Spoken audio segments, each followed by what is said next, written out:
তোমরা কারা কীভাবে ধোকা খেয়ে থাকো আমাকে জানাবে, ধোকার রান্না করে। তো দেখো, আমি বাজার থেকে প্যাকেটটা কিনে নিয়েছিলাম, আর আমি এতে অ্যাড করেছি লবণ, চিনি, একটু গোলমরিচের গুঁড়ো, আর এটা আমার রাঁধুনি বা মৌরি ছিল না বলে আমি একটু পাঁচফোড়ন দিয়েছিলাম, আর এই কাপ ডেরেক জল দিয়েছিলাম। তারপর এটা আমি 20 মিনিট মতো রেখে দিয়েছিলাম। তারপর দেখো, আমি প্যানে তেল গরম করে নিয়ে এই মিক্স ধোকাটার দিকে ভালো করে নাড়াচাড়া করে নিয়েছি। এটা কিন্তু সময় বুঝে নামাতে হবে, একটু নরম থাকতে আমি এটাকে নামিয়ে নিয়েছিলাম।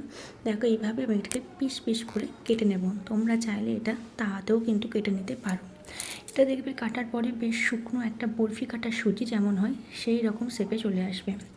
তারপর কিন্তু এটাকে আমি কড়াইয়ে তেল দিয়ে ভালো করে ভেজে নেব, একটু লাল লাল করে।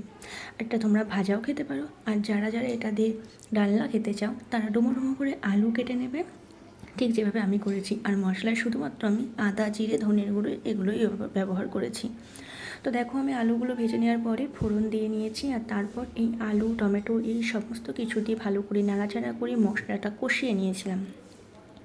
কষানো মশলার মধ্যে আলুটা দিয়ে যখন আলুটা আমার অর্ধেক সিদ্ধ হয়ে আসলো, শেষের দিকে বলতে পারো, তখনই কিন্তু আমি ধোকাটা অ্যাড করেছিলাম, নাহলে কিন্তু একটু ধোকাটা নরম হয়ে যাবে।